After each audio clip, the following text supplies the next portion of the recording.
bersyukur atas kebaikan Tuhan, karena hari ini kita masih diberikan kesempatan untuk bertemu kembali di dalam gereja GBI Sampangan. Mari kita akan tinggalkan sejenak segala kesibukan, pergumulan maupun beban yang kita bawa pada pagi hari ini untuk mengarahkan hati dan pikiran kita tertuju kepada Tuhan. Firman Tuhan berkata dalam Mazmur 95 ayat 6 berkata, "Masuklah, marilah kita sujud menyembah, berlutut di hadapan Tuhan yang menjadikan kita. Mari kita datang dengan hati yang penuh syukur, karena hanya Dia yang layak menerima segala hormat, pujian, dan kemuliaan." Kita akan bersatu sejenak Bapak Ibu.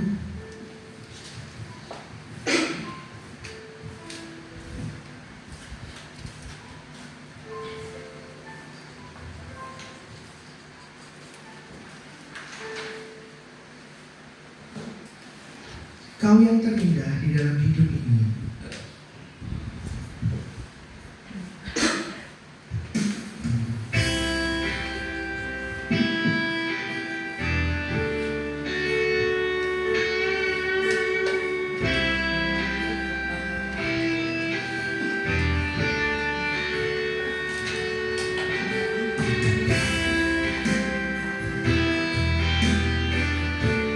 Sama-sama pujikan Mas Tuhan.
Allah datang hadiratmu dalam tempat ibadahmu ini Tuhan dengan keadaan yang segar. Tuhan menyertai dari perjalanan rumah sampai ke tempat ibadah ini dengan selamat. Tuhan memberkati tiap pribadi kami masing-masing Tuhan. Berikanlah acara dari awal pertama hingga akhir yang dengan lancar Tuhan. Terima kasih atas berkat yang Tuhan berikan pada hari ini. Amin. Amin, terima kasih. Sebelumnya apakah ada pengumuman tambahan Pak Tri? Baik, saya persilakan Bapak Ibu duduk kembali. Pada Bapak Tri Wasono kami persilakan.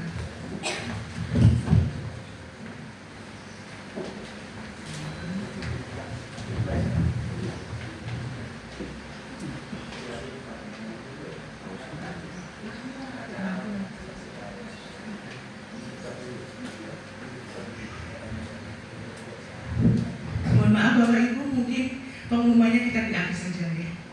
Masih ada semangat Bapak Ibu? Hari ini bahagia? Biasa, kita harus selalu bahagia ya Bapak Ibu. Karena kita punya kekasih di hidup kita, ada kekasih jiwa kita, yaitu Tuhan Yesus Kristus yang akan selalu senantiasa membuat kita bahagia. Baik, kita akan pujikan Yesus kekasih jiwa.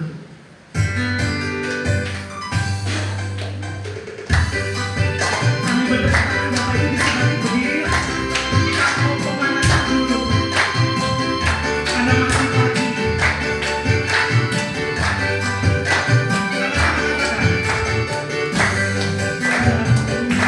Sungguh percaya padamu, karena kasih-Mu padaku terus bersatu. Dan ketika matahari tersampai terbenamnya, ku angkat lagu pujian hingga malam. Jeda-jeda ku puji dengan tetapi ku bernyanyi haleluya Yesus kekasihku. Yesus kekasih jiwa. Jiwaku sungguh percaya padamu, karena kasih-Mu padaku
memasuki acara berikutnya, yaitu kita akan mendengarkan firman Tuhan. Kita akan persiapkan hati, kita akan persiapkan pikiran kita untuk menerima kebenaran Tuhan. Sama-sama kita akan angkat kembali pujian dengan sayapmu.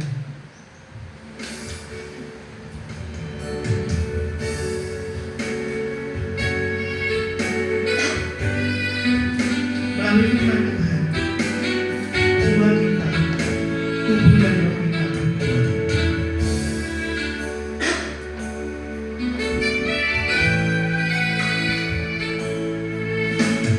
Firman-Mu berkata Kau besertaku.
kami mohon hikmat-Mu menyertai di dalam kami belajar akan firman-Mu.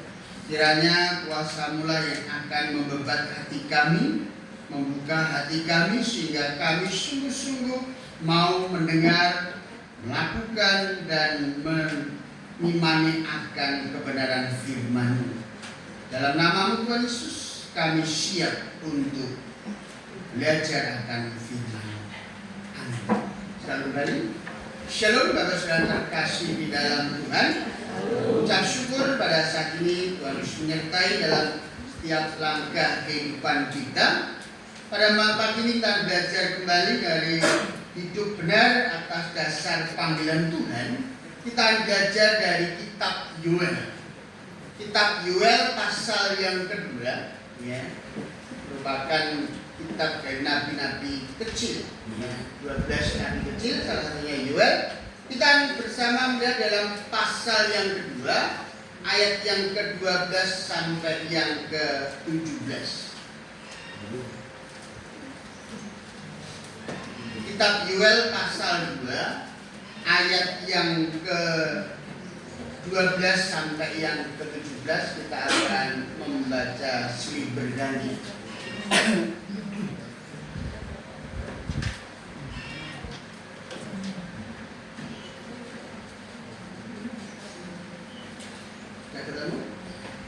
Kita akan membaca silih berganti, seruan untuk bertobat.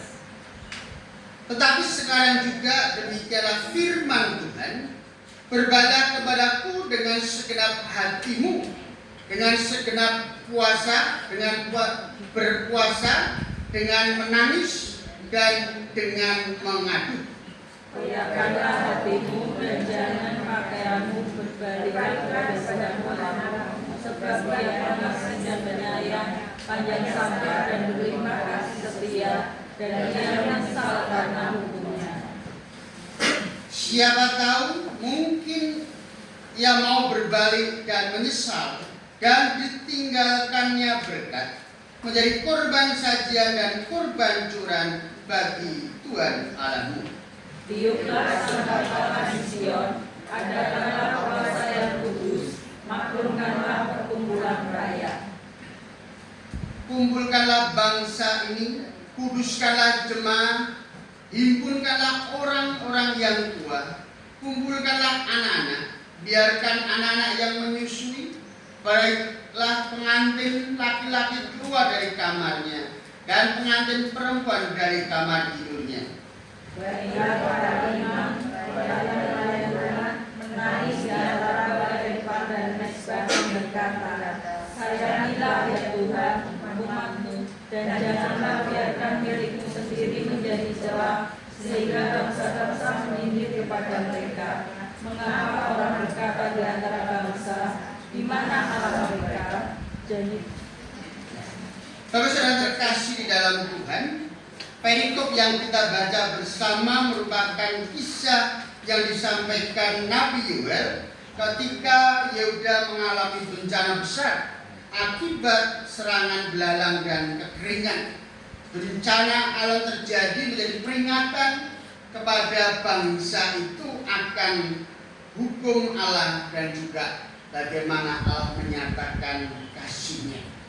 Bapak Saudara terkasih di dalam Tuhan, hidup benar atas dasar panggilan Tuhan. Di sini yang belajar bersama dengan judul kembali kepada Tuhan dan akan menerima pemulihan.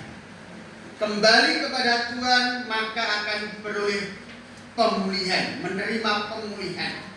Bapak Saudara terkasih di dalam Tuhan, kalau kita perhatikan di dalam Hosea pasal 6, ayat yang pertama dikatakan, mari kita akan berbalik kepada Tuhan, sebab Dialah yang telah menerkam dan yang telah akan menyembuhkan kita, yang telah memukul dan yang akan membalut kita.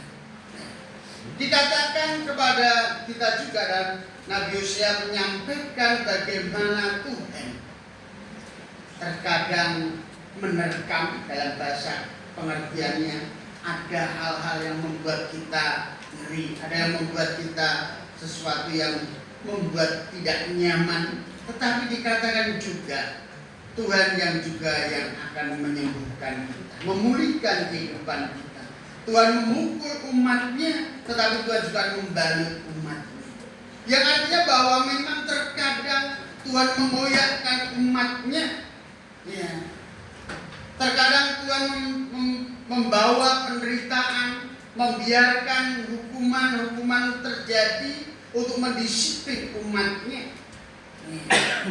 Dan kita melihat bersama bahwa tujuannya untuk memulihkan umat Tuhan pada panggilan yang sebenarnya, panggilan Tuhan. Mereka terpulihkan. Allah tidak bermaksud untuk menghancurkan dengan masalah yang terjadi. Allah tidak bermaksud untuk membuat umatnya jatuh. Tetapi justru dengan kondisi ini Tuhan ingin, ketika kita dikoyakkan oleh Tuhan, Tuhan ingin menyembuhkan kita dengan kesembuhan ilahi. Segala bentuk pukulan dan koyakan adalah didikan yang ingin Tuhan nyatakan dalam kehidupan kita.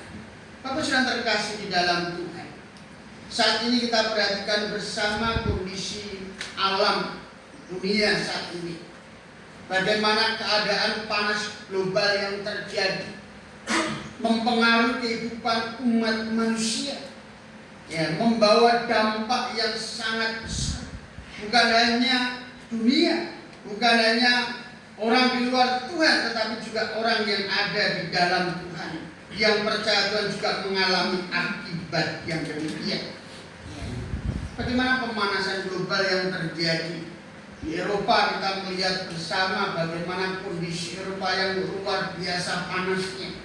Ya, yang biasanya ada 4 musim, ternyata sekarang panas yang berkepanjangan. Dikatakan krisis yang sangat kuat terjadi di Eropa karena kita perhatikan bersama bagaimana suhu malam cukup dingin harusnya, tetapi di situ kita melihat bagaimana di Eropa terjadi pemanasan hampir 40 sampai 46 derajat. Bahkan dalam berita kemarin kita lihat aspal meleleh, ya, sampai aspal meleleh, panasnya luar biasa. Bahkan ketika diberitakan ada penjual AC di toko itu bertengkar, ya, rebutan beli AC, ya, sampai bertengkar. Saya duluan ya, saya lihat di YouTube, jangan lucu ya, rebutan AC karena memang begitu panasnya luar biasa. Bahkan pada malam hari masih mencapai 20 sampai sekitar 25 derajat, panas luar biasa. Dan rupa-rupa sampai ke Asia, ya, Asia ya, kita lihat bagaimana Thailand, bagaimana di Asia Selatan, India, Pakistan, adanya juga mengalami kekeringan yang luar biasa. Ya. Dampak El Nino juga mengarah ke Indonesia. Kita perhatikan BMKG juga menyampaikan di bulan Juli sampai September nanti akan terjadi kekeringan dan akan semakin panas. Dan namun juga kita juga mengalami sesuatu yang luar biasa. Di Indonesia berbeda. Malam panas, pagi siang panas, malamnya berdiding. Itu musim atau iklim berdiding. Ya. Saya ketika baca iklim berdiding. Oh, bahasa Jawa berdiding kademen. Ya, suasananya aja sayup-sayup dingin ya.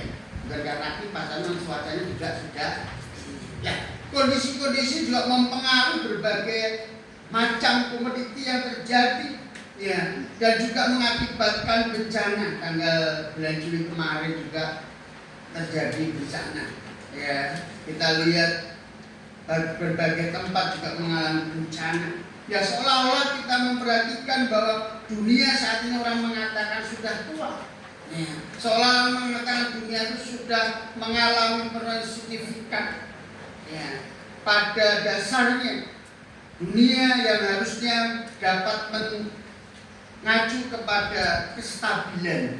Ya, ada kestabilan antara alam dan juga lingkungan sekitar dan juga manusia.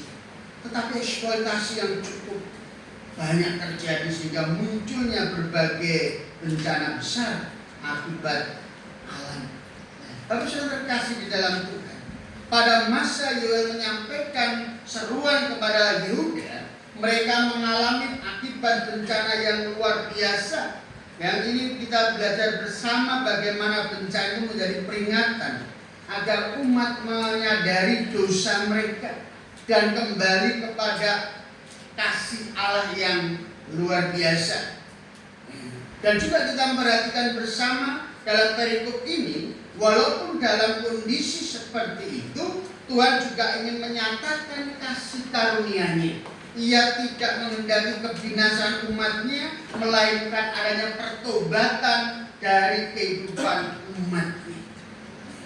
Di dalam ayat yang ke-12-13, koyakkanlah hatimu dan janganlah pakaianmu, kembalilah kepada Allahmu, sebab Ia pengasih dan penyayang, panjang sabar, berlimpah kasih setia, dan Ia menyesal karena hukum-Nya. Bapak sedang terkasih di dalam Tuhan, Yoel ingin menyampaikan kepada Yehuda, demikian juga kepada kita saat ini, bagaimana pertobatan itu masih harus kita jalani. Walaupun saat ini kita sudah bersama dengan Tuhan Yesus, perlu kita menyadari bahwa Tuhan juga ingin supaya kita kembali bertobat, kembali kepada panggilan kita sebagai anak-anak Allah. Dikatakan berbaliklah kepadaku dengan segenap hatimu. Bapak sudah terkasih di dalam Tuhan, Yoel ini supaya bangsa Yehuda kembali kepada Tuhan dengan pertobatan yang tulus. Dikatakan di situ ketika diminta berbalik kepada Tuhan dengan segenap hati. Dengan segenap hati, bahkan dikatakan dengan berpuasa, dengan menangis, dan dengan mengaku. Yang artinya bagaimana ketulusan Allah menghendaki pertobatan yang lahir dari hati, bukan penampilan luar. Sehingga dikatakan di dalam ayat 13, koyakkanlah hatimu. Yang dikoyakkan hatinya, yang dibuka adalah hatinya, bukan pakaianmu. Artinya supaya Yoel mengarahkan kepada bangsa Israel, sungguh-sungguh memang penderitaan terjadi, bahkan peringatan kalau kita baca dari pasal pertama atau mungkin pasal 2 juga sudah menyampaikan bagaimana hal-hal yang mengiringi kehidupan bangsa itu. Penderitaan dikatakan seperti yaitu belalang, serangan belalang dan kekeringan. Sehingga mereka mengalami penderitaan. Tetapi disitulah Tuhan ingin supaya mereka berbalik kepada koyakkanlah pakaianmu, jangan pakaianmu, koyakkanlah hatimu, janganlah pakaianmu. Pertobatan menuntut perubahan secara radikal dalam kehidupan kita. Bukan hanya sekedar ritual atau hanya perkataan atau hanya sebagai ungkapan aku bertobat, tetapi di dalam hatinya masih belum dekat dengan Tuhan. Ketulusan harus terpancar sehingga pertobatan kita membuahkan buah yang nyata. Kalau kita perhatikan mengapa disampaikan oleh Tuhan, seringkali banyak umat Tuhan hanya mengaku bertobat, tetapi hanya sebatas lahiriah. Kemunafikan terjadi dalam kehidupan mereka. Bahkan ketika Tuhan Yesus pelayanan, Dia melihat pemimpin-pemimpin agama dalam Matius pasal 23. Dikatakan bahwa Yesus mengecam orang Farisi dan ahli Taurat yang tampil saleh, seolah-olah dia orang yang suci, orang yang baik, orang yang kudus, tetapi di luarnya saja. Tetapi dikatakan hatinya penuh dengan kebusukan. Memang perlu kita menyadari bersama bahwa pertobatan harus merasuk ke dalam hati dan pikiran kita, perasaan kita, pada akhirnya mengarah kepada tindakan-tindakan kita. Pertobatan yang Tuhan inginkan supaya kita lihat di dalam Markus pasal 7 ayat 21-22. Di situ Tuhan ingin menjelaskan bahwa segala niat jahat, segala keserakahan, segala kecemaran itu semua bersumber dari dalam hati. Dari dalam hati kita menjadi sumber utama sehingga terjadinya keserakahan, percekcokan, bahkan terjadi tindak kejahatan dan pada akhirnya juga penghujatan kepada Tuhan dari dalam hati. Oleh karena itu Tuhan ingin bagaimana pertobatan secara radikal ini mengarah kepada hati kita. Kita lihat dalam Yeskiel pasal 18 ayat 30. Yeskiel pasal 18 ayat yang ke-30. Ya, kita akan baca di situ. Bertobatlah dan berpalinglah dari segala durkamu, supaya itu jangan bagimu menjadi batu sandungan yang menjatuhkan kamu ke dalam kesalahan. Supaya kita bertobat, berpaling dari durkamu, kemunafikan yang ada dalam kehidupan kita. Roma pasal 3:23 menjelaskan memang karena semua orang telah berbuat dosa dan telah kehilangan kemuliaan Allah. Akan tetapi bagaimana kita sebagai umat Allah, panggilan hidup benar atas dasar panggilan Tuhan, mengarahkan bagaimana pertobatan secara radikal, bagaimana kita mampu untuk mengedepankan pertobatan bukan hanya secara lahiriah, agar kita beroleh kemenangan di dalam Tuhan. Kalau kita perhatikan ada 4 macam pertobatan. Ya. Kalau kita perhatikan di dalam Kejadian pasal 4, ya. Kita Kejadian pasal 4 berbicara tentang bagaimana Kain yang telah membunuh adiknya. Ya. Dikatakan bahwa Kain tidak menyadari bahwa ia telah berbuat dosa karena membunuh adiknya. Bahkan ia justru melawan Tuhan dan firman Tuhan. Nah, pertobatan yang pertama benar-benar tidak bertobat. Ya, memang ini yang terjadi. Terkadang diminta bertobat tidak benar-benar bertobat. Apa disampaikan Tuhan kepada Kain? Tidak mau bertobat, tapi justru mengeraskan hatimu. Seringkali ketika firman Tuhan berkata dalam kehidupan kita, kita tidak mau bertobat, justru mengeraskan hati kita. Nah, seolah-olah apa yang kita lakukan adalah benar. Apa yang diperbuat oleh Kain seolah benar di mata, tetapi di mata Tuhan tidak. Tetapi bila kita melihat bersama juga yang kedua, bagaimana pertobatan yang dilakukan oleh Raja Saul. Kita lihat dalam 1 Samuel pasal 15. Ya. Di situ kita melihat bagaimana Saul mengakui dosanya kepada Samuel. Ya. Betul pengakuannya sebagai Samuel sebagai imam pada waktu itu. Ia sebagai seorang raja mengakui akan dosanya karena telah melanggar perintah Tuhan. Namun pengakuan Samuel ini bersifat politis. Nah, ini juga sering terjadi ya. Bertobat, pengakuan, mengaku berdosa secara politis saja. Yang artinya bahwa hanya untuk mencari pembenaran dirinya. Dikatakan bahwa ketika Saul melakukan dosa, dia mengakuinya supaya ia tidak dituntut oleh rakyat. Dia yang mengakui di hadapan Samuel. Tetapi sesungguhnya dia hanya sebagai politisasi. Bahwa sudah mengaku kepada Imam Samuel. Tetapi sesungguhnya dia tidak selalu berbalik dari Allah menyesali perbuatannya, tetapi ia melakukan kembali kejahatan yang dia lakukan sama. Ia bertobat, kelihatan menyesal, tetapi Saul kemudian menggunakan kesempatan berbuat dosa dalam kehidupannya. Sehingga pada akhir kepemimpinan Saul pun dia dinyatakan juga tidak diakhiri dengan nama baik. Kita melihat bersama hal yang ketiga, bertobat tetapi melakukan langkah yang salah. Mau bertobat tetapi langkah yang diambil salah. Sama seperti Yudas. Ketika Yudas menjual Tuhan Yesus dan ketika dikatakan apa yang dia lakukan salah, Yudas menyesal.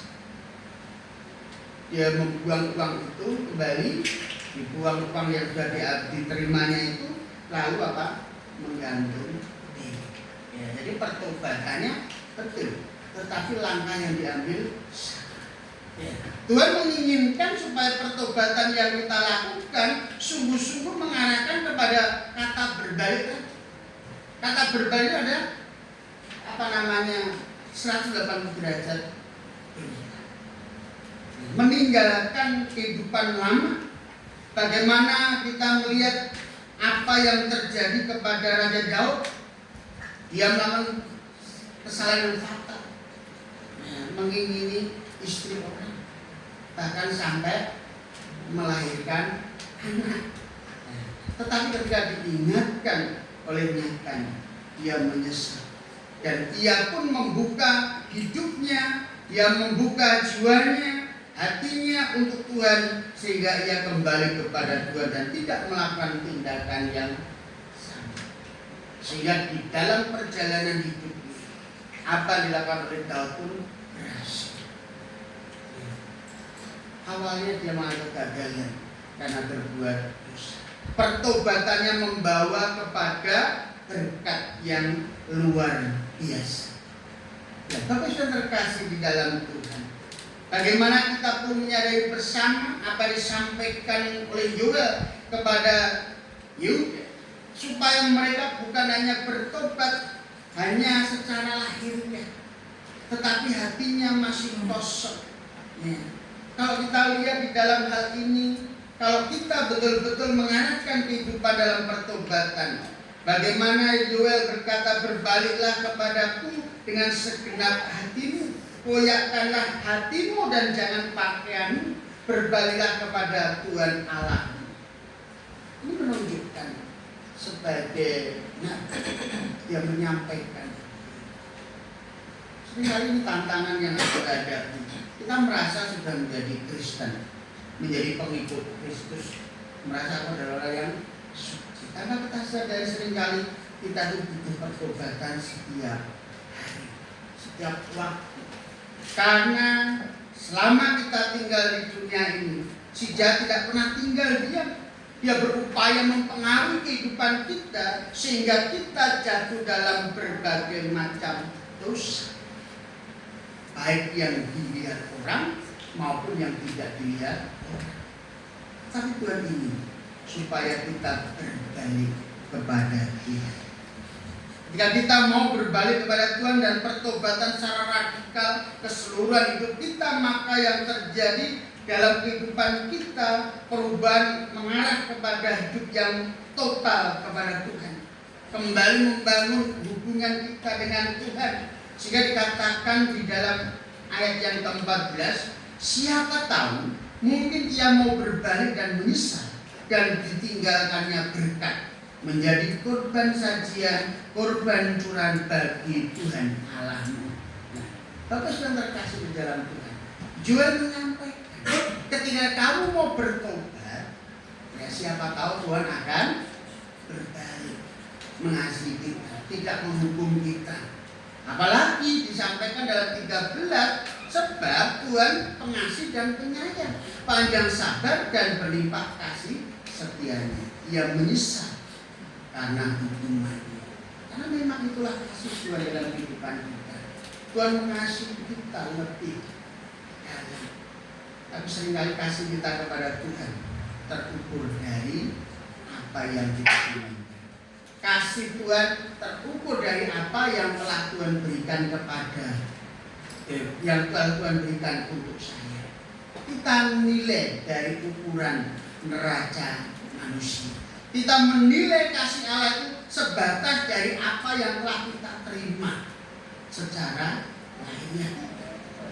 Tetapi kita tidak pernah melihat sejauh mana kasih Allah dikatakan Ia pengasih dan penyayang, panjang sabar, berlimpah kasih setianya.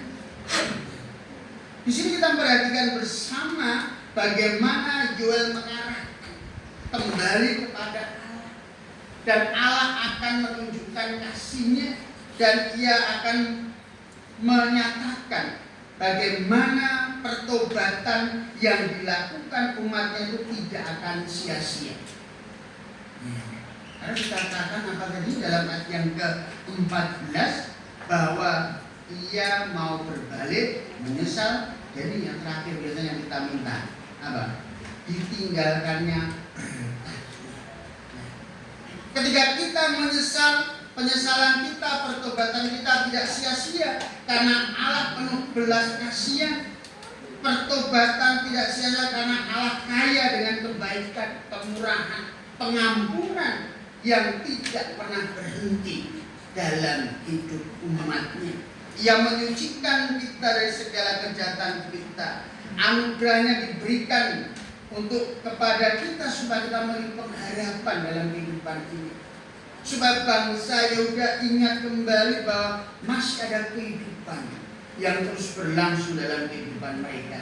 Sehingga dengan pertobatan akan mengembalikan mereka memiliki harapan dan pembaruan hidup bersama dengan pertobatan yang sungguh menghasilkan buah rohani yang luar biasa. Kata berkat di sini mengarahkan kepada bagaimana mendapatkan kehidupan yang baru, mengalami kasih karunia dari Tuhan, dan juga dikatakan kita memiliki pengharapan dalam kehidupan masa depan. Kami sudah terkasih di dalam Tuhan. Mari kita bersama melihat bagaimana karya Tuhan dinyatakan di dalam Lukas pasal 15 berkenaan dengan apa itu anak yang hilang. Menggambarkan bagaimana keadaan anak yang hilang. Tuhan mau menerima kembali, dan ketika Tuhan menerima kembali dikatakan dia mendapatkan kasih dan berkat-Nya. Dikatakan di situ jelas bagaimana penerimaan, pengakuan dan pemulihan hubungan. Keterpisahan kita dengan Allah Bapa karena dosa. Ketika kita mau bertobat, ketika kita sungguh-sungguh melakukan pertobatan dalam kehidupan kita, maka akan mendapatkan penerimaan kembali. Tuhan tidak menghilangkan kita, akan menerima kita kembali. Pengakuan yang jelas bahwa kita adalah anak-anak. Dan hal yang luar, pemulihan hubungan kita dengan Tuhan. Allah yang panjang sabar, berlimpah kasih setia-Nya, terus membangun kehidupan kita. Dalam 1 Yohanes pasal yang pertama ayat 9 dikatakan, jika kita mengaku dosa, dikatakan 1 Yohanes pasal 1 ayat 9, coba kita ulangi dulu ya. Jika kita mau dosa, maka ia setia dan adil, sehingga ia mengampuni segala dosa kita dan apa? Menyucikan kita dari segala kejahatan. Kita punya Allah panjang sabar kasih setia.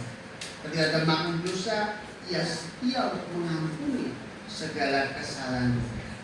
Oleh karena itu Bapak sudah terkasih di dalam Tuhan, marilah kita kembali kepada Tuhan supaya kita memperoleh kehidupan yang membawa pada pemulihan.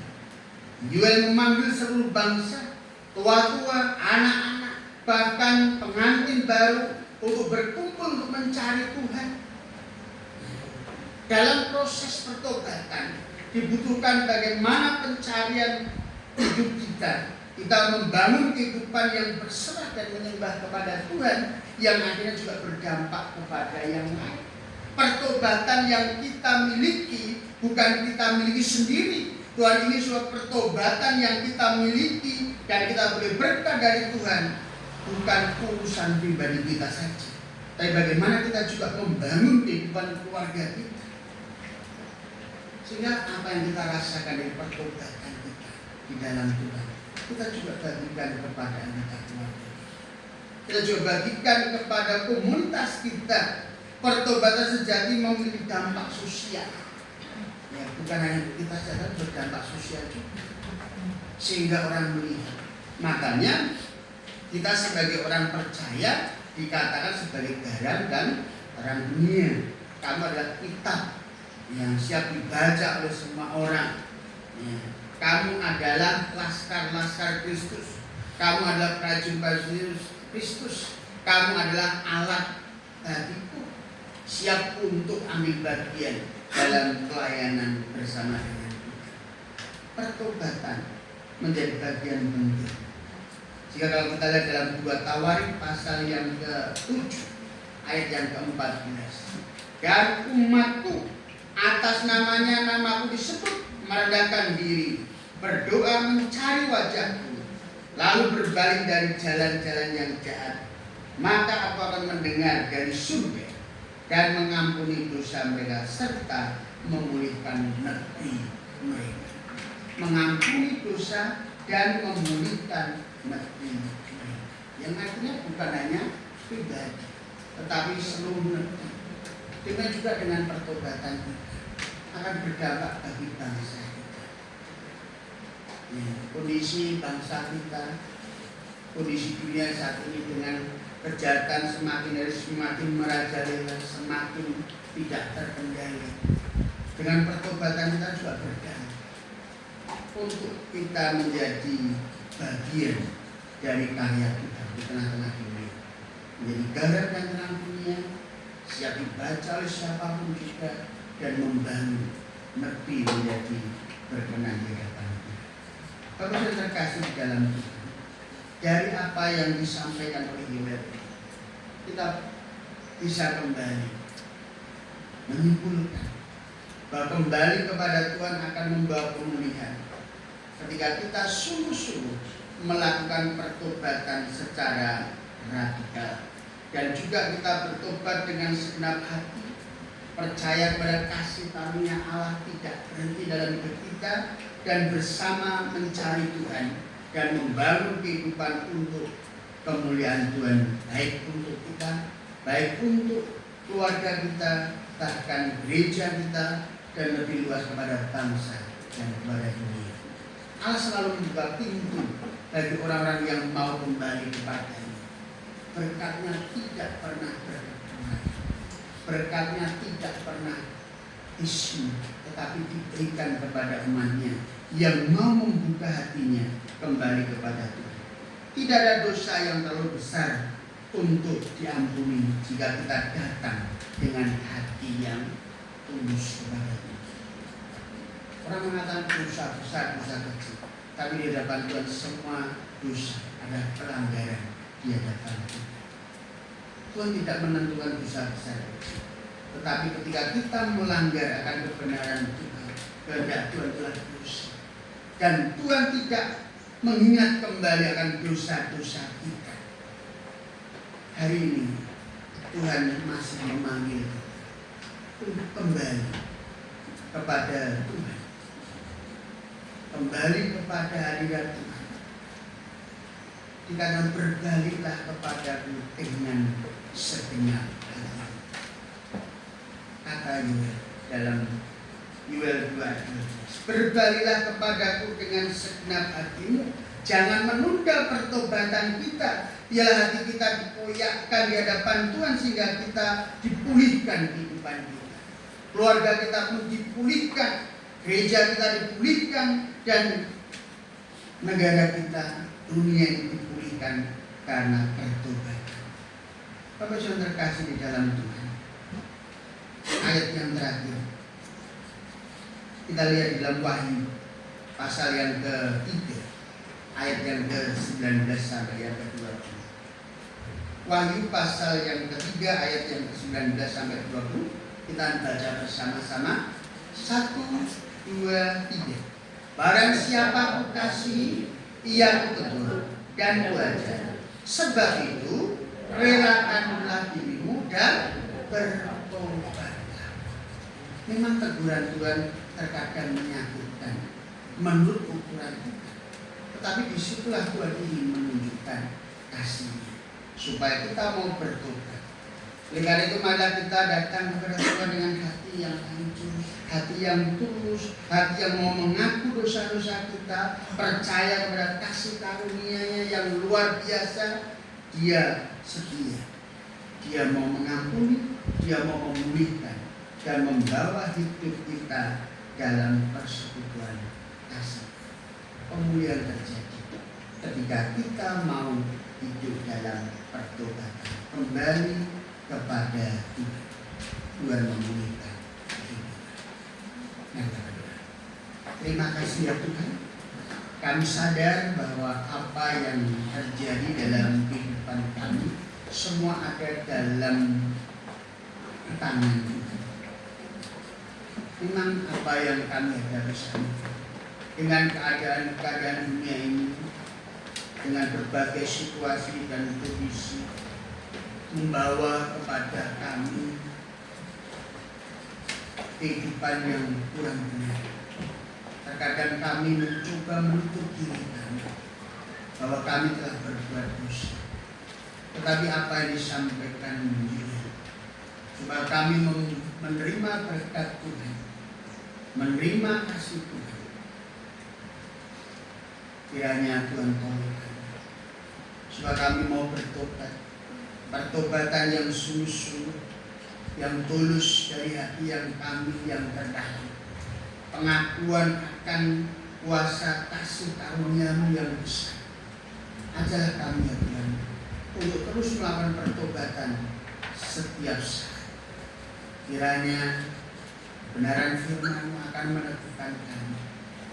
Orang-orang yang Tuhan kasih selalu Tuhan tegur, Tuhan ajar dengan kasih-Mu, supaya kami tetap muncul sebagai permata, muncul sebagai pribadi-pribadi yang berkemenangan di dalam Tuhan.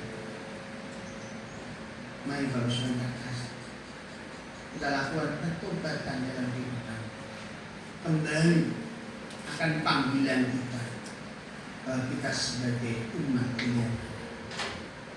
Kiranya Tuhan layak dalam setiap peristiwa kehidupan Bapak Saudara sekalian. Kiranya Tuhan menyertai sekarang juga Tuhan kami. Terima kasih akan firman saja. Amin. Mari kita meresponi akan kebenaran firman Tuhan dengan menaikkan pujian bersama dengan pujian mengenal.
Baik, Bapak Ibu, tiba saatnya kita akan memberikan sebagian berkat yang telah Tuhan berikan kepada kita. Untuk petugas persembahan pada pagi hari ini adalah Bapak Triwarsono dan Bapak Suprihatin. Mungkin kalau tidak ada bisa digantikan dengan Bapak Henungan. Silakan maju ke depan.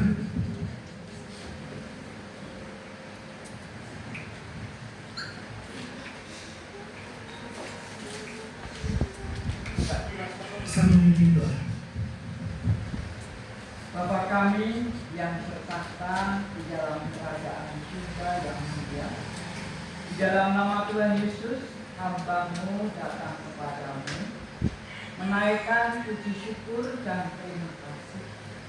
Oleh karena Engkau senantiasa selalu memimpin kami, Engkau senantiasa selalu memberkati kami di dalam kehidupan kami hari hari. Sehingga pada saat ini Tuhan, kami akan bersama-sama mempersembahkan sebagian berkat yang telah dilimpahkan kepada kami. Kiranya Tuhan sucikan itu, sehingga berkat ini akan bisa dipakai untuk kemuliaan nama-Mu di kami. Kami menyerahkan kepada Dia Tuhan.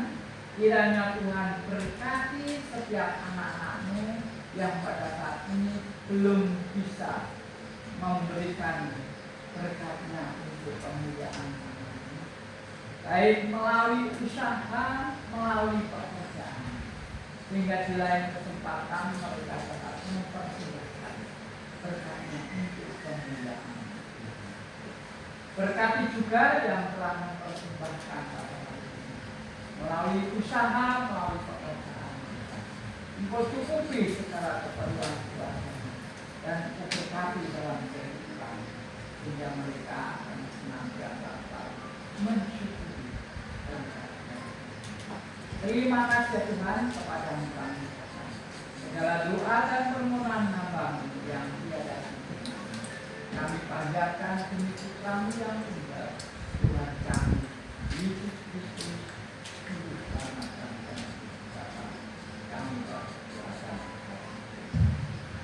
Amin. Kita pujikan hati yang gembira.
menyatakan dalam kehidupan kami, secara khusus saudara kami yang berulang tahun Mas Adi, Tuhan berkati dengan pertambahan usia.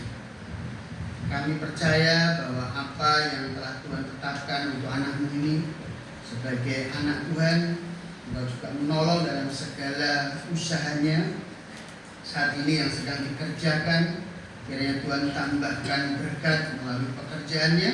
Tuhan juga tambahkan kesehatan, dan juga kekuatan iman yang menjadi dasar dalam kehidupannya. Tuhan terus mampukan. Kami juga menyerahkan Mas Adi dalam menjalani tantangan-tantangan dalam pekerjaan, dan juga untuk pencapaian akan cita-citanya, harapan masa depannya. Tuhan berkati, Tuhan layakkan dengan kasih-Mu yang mulia. Terima kasih Tuhan, kami serahkan untuk Mas Adi ke dalam kuasa-Mu. Dan saat ini juga kami bersama jemaat-Mu mengucap syukur oleh karena penyertaan Tuhan. Engkau menolong, Engkau memberkati kami dalam ibadah pagi ini. Berkat melimpah, karya Tuhan menyertai kami dalam kehidupan kami, senantiasa Tuhan lancarkan. Dan biar kasih karunia yang datang dari Tuhan Yesus Kristus senang melimpah dalam kehidupan Bapak Saudara sekalian, dalam menjalani kehidupan. Kiranya Tuhan terus membimbing, menyertai, dan Roh Kudus akan mengingat terus akan kasih-Nya, dan di dalam kekuatannya kita dapat menjalani setiap tantangan yang ada. Pulanglah dalam damai sejahtera surga. Tuhan Yesus memberkati. Amin. Menaikkan pujian doa yang